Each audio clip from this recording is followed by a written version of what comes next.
Greetings from Sapmi on International Day of World's Indigenous Peoples. Since 1992, the ecosystems of the Earth have been compounding in change. We are in crisis.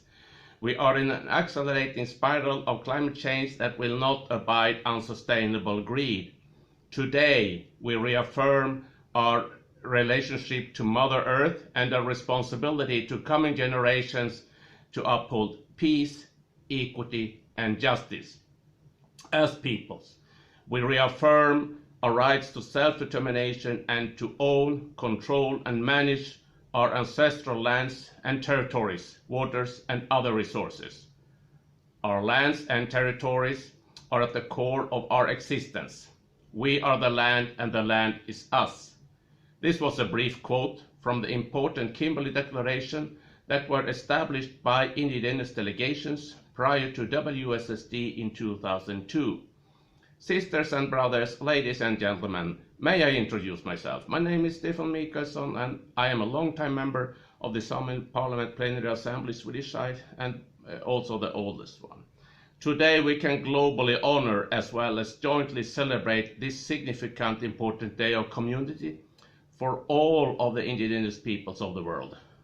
Although we, the Sami people, lives in some of the world's richest and safest countries, have that always meant a positive development for our striving to establish the civil Sami society and later the successful fight for the establishment of the law that made the formal establishment of the Sami Parliament possible.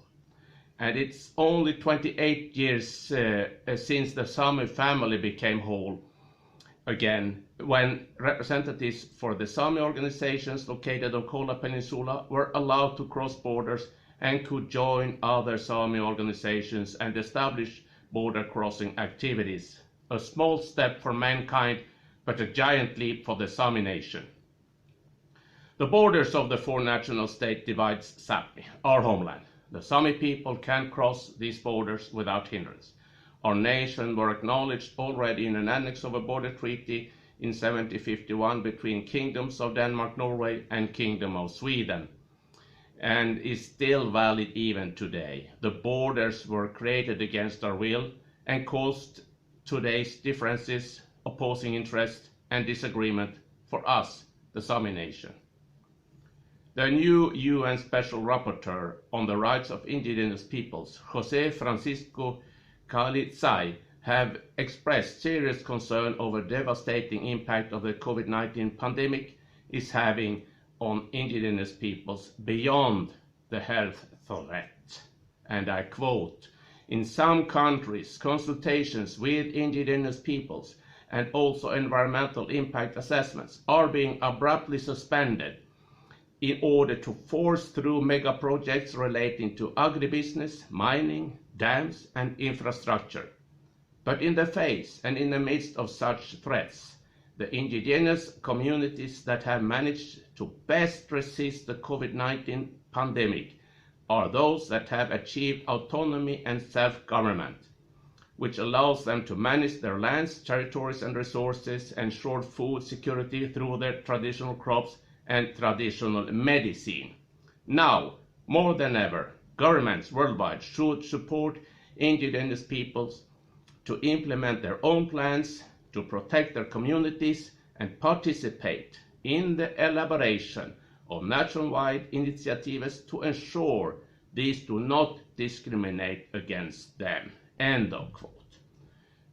It is needed and useful to echo the words of the UN Special Rapporteur also in the midst of the European Union, with its nationalistic, elitistic, and fanatic member countries with their dominating cultures.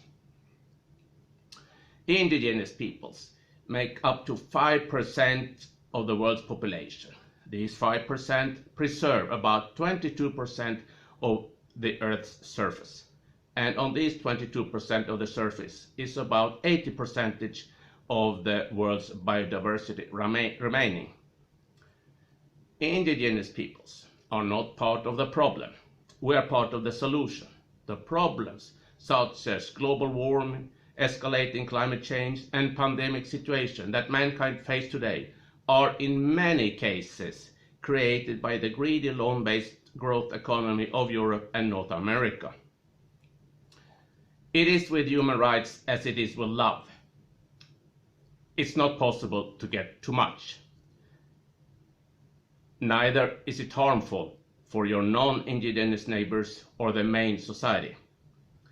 A different world is possible, and it's only with implementing the traditional knowledge and awareness provided by us, the indigenous peoples, that it will be achievable to change course and establish a better future for all of mankind. And as always, nothing about us without us. Sisters and brothers, may the force be with us. Congratulations with the day.